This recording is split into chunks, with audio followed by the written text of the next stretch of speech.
guys, this is like video number 4, I think, of maybe like 4 or 5 that I'm doing today, so my voice is probably not very good, but of course, it has been so long since I have made a bunch of videos for you guys. I have so many things to update you guys on, and I'm very, very, very excited to actually be talking with you guys again and making videos again, so I'm just knocking out all this stuff on my list and updating you guys on all the things I should have updated you guys on like 3-4 months ago. So, yes, like I said in my previous videos, if you haven't watched that main sort of thoughts, reflections, updated video, I would definitely watch that one first because it explains a lot of things in regards to me and the hobby and where I've been and such. But I have a little list here of things, other things that I want to talk about and make separate videos on. And in this video, of course, you guys have already read the title, so you already know. But in this video, I think I'm actually going to be talking about...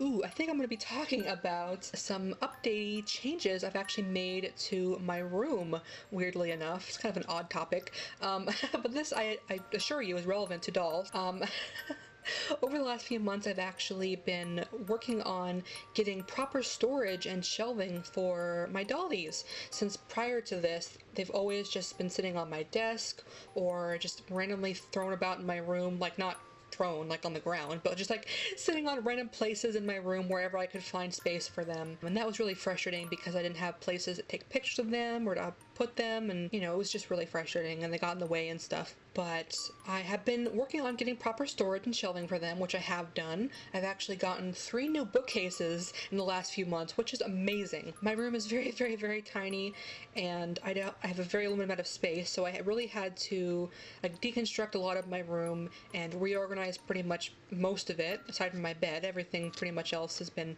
reorganized and changed, and that has been a lot of work to do, even though it's a small room. I've been building furniture, and I've been, you know, moving things around and packing things and all that good stuff. But I have 3 brand new bookcases in the corner of my room, and it takes up most of my room now. My room is pretty much just mostly like my bed, my desk, and doll stuff, which is awesome, but you know, it's it's crazy. But yeah, so I have 3 new bookcases. One of them is just mainly for my own stuff. The other one is mainly to store my dollies' things, like all their wigs and clothes and all that kind of good stuff. And then the other is the really, really exciting one, because this one is very, very deep and it's pretty wide. I got specifically so that I can work on making little dioramas for my dolls, which is really, really, really exciting.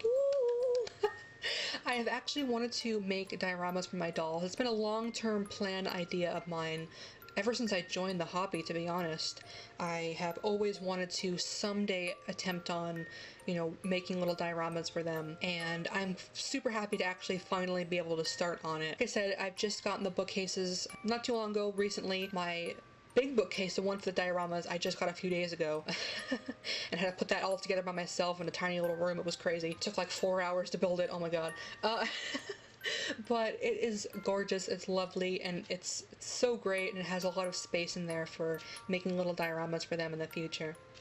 So it has 3 different shelves for 3 different dioramas, and the first one is going to be, of course, for my lovely Euclid. One of my favorite dollies of mine. It is going to be a little diorama of Euclid's bedroom, or one of Euclid's bedrooms, in my unicorn character story, in Euclid's story. Of course, Euclid is my Minifee Luka, if you guys don't know. You guys know who Euclid is by now. But if you guys don't know, my unicorn character story, it spans over a very long time, many years, and it covers a lot of different characters and a lot of different happenings and such. And sort of more the beginning of their story, Euclid has their own sort of bedroom, and I imagine it's sort of on...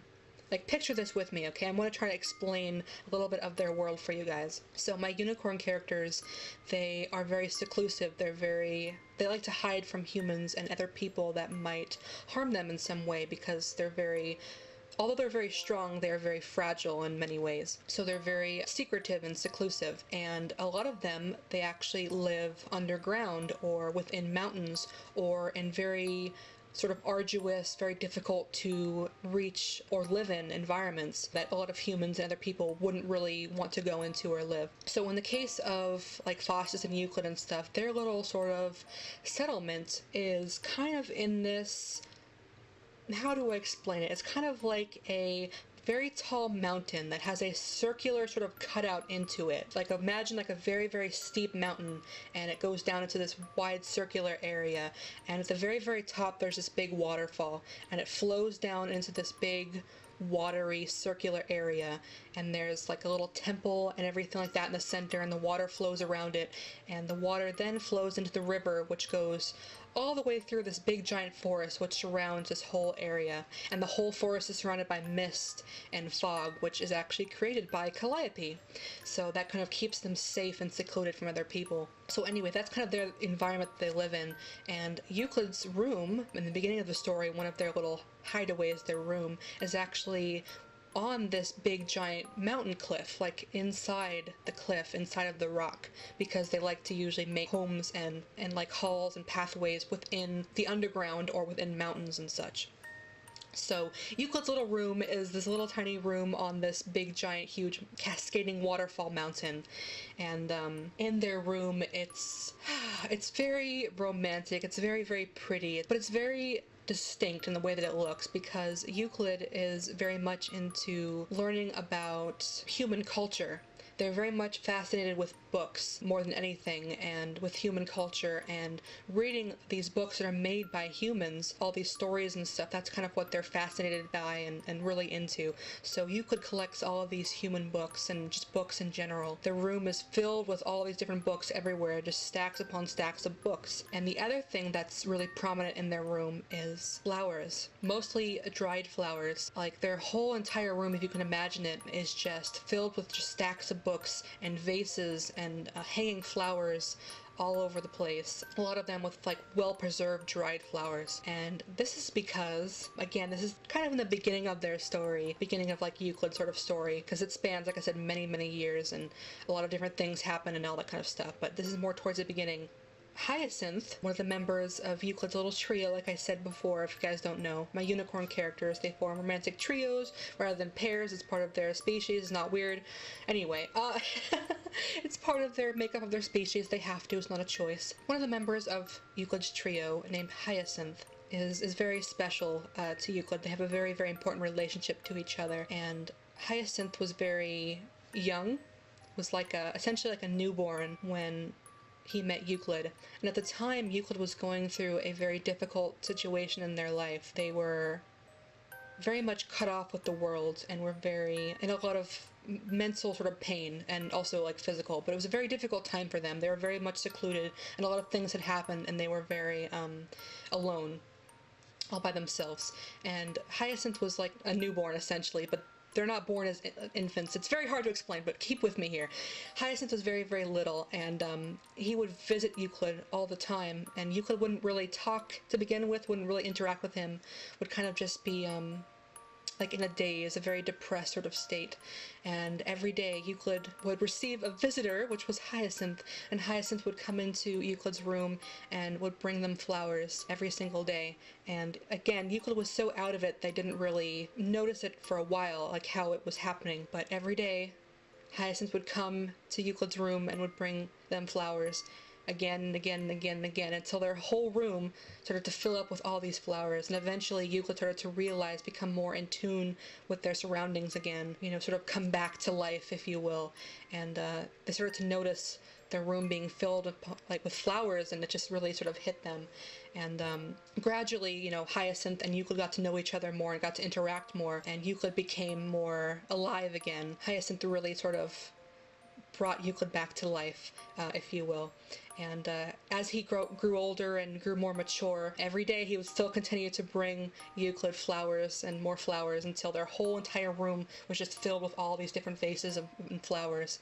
And he'd also bring Euclid all these human books as well for them to read, since Euclid loves to read. So yes, long story short, this is the sort of room that I want to sort of create for Euclid. It's going to have a lot of different little tiny vases with lovely little flowers and books everywhere, and I've started to receive some furniture for it. I have some little side tables and a little bed and lots of little vases for Euclid already, but I'm going to be hopefully getting more furniture for it in the future. Like I said, these are all work in progresses, so it'll be a long time, I'm sure, until they're all complete, but I have been slowly but surely working on them, and I've been gathering stuff for their diorama, and the main one being Euclid's little room. So their bed should be coming here sometime soon. It's a cute little day bed. I'll show you guys when it arrives, but hopefully I will go ahead and I'll show you what I have for their diorama so far, although it's not that much, but it's going to have a very sort of Asian theme to it as well, since interestingly enough, again, I'm just rambling here, but interestingly enough, the area that Euclid was born,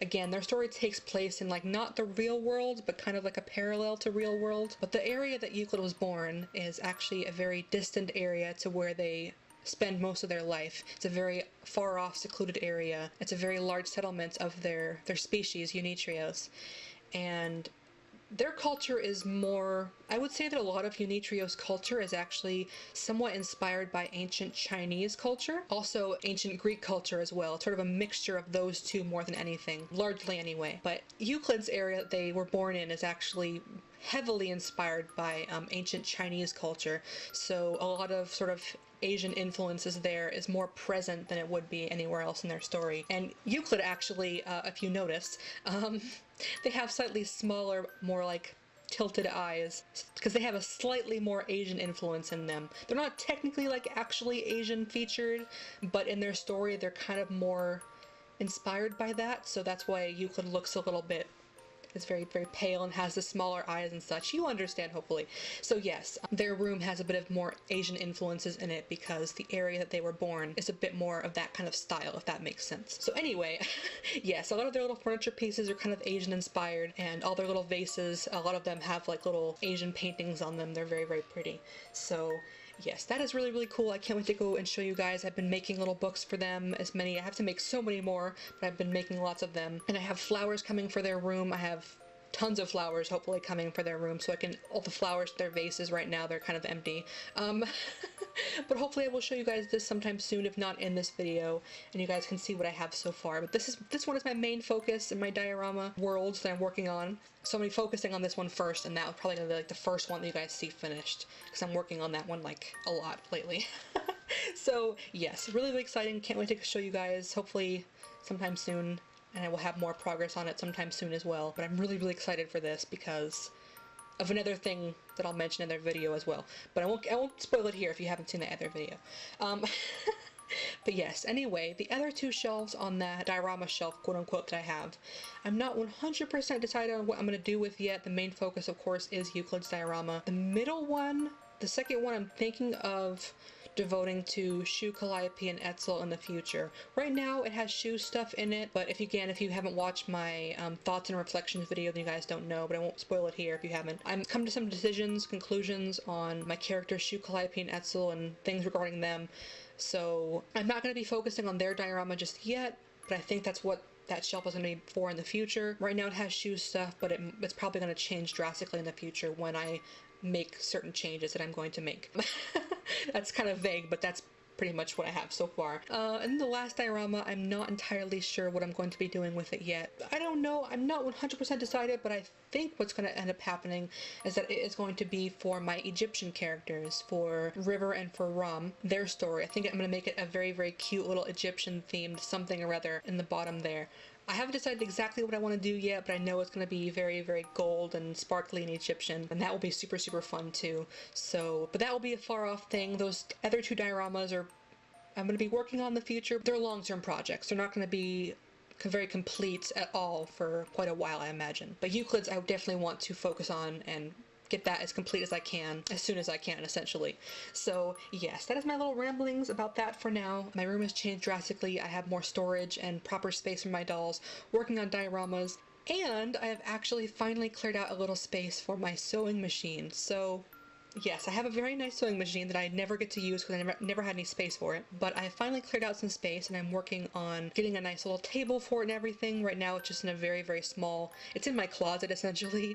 I just have a little sewing machine in my closet and a little rack for my little fabric pieces. It's very small, but again, my room is really tiny. But I'm working on making it better in the future and getting a little bit more furniture and organizing it a bit better. But I have a little area for sewing now, which is super exciting. Hopefully I can start actually doing some sewing sometime soon. soon. I've been slowly but surely gathering fabrics to work on making more clothes for my doll, since I've always wanted to learn how to sew, with me making dioramas that are more canonically accurate to my characters and really refining them much more, really become more important to me that my characters are dressed canonically appropriate as well. It's always been something that I wanted to do, but it's been very difficult since they have a very unique culture and sense of style. It's very, very unique. It's not like something I can just buy, really. I have to make it myself, essentially. Most everything I'd have to make myself. So I'm very, very glad that I have my sewing machine out and I can actually practice with it more, and hopefully in the future I'll be able to make some more canonically accurate pieces for all of my lovely dolls, and that will be very, very, very fun. I can't wait. I've been experimented making a few things. I actually have a cute little dress I need to go ahead and share on Flickr whenever I am able. But yes, hopefully I'll be able to practice with that more, and I have a little sewing station. It's really cool, and yeah, lots of updates in my room that are for dolly stuff, and it's really exciting. I wanted to go ahead and share it with you guys. So thank you guys so very much for watching, like I said, in all my previous videos. I really appreciate you guys being patient with me while I was gone, and hopefully you guys enjoy these videos of me rambling on about all the fun stuff that has been happening while I've been away, and are excited for all the fun stuff that will be happening with my dollies and me in the future. So yes, I will hopefully go ahead and show you guys those bookcases sometime soon, and the work in progress dioramas that I have. They're very bare bones right now, but hopefully I will show you guys that soon. If not in this video, I don't know what I'm doing yet. But thank you guys so very much, and on to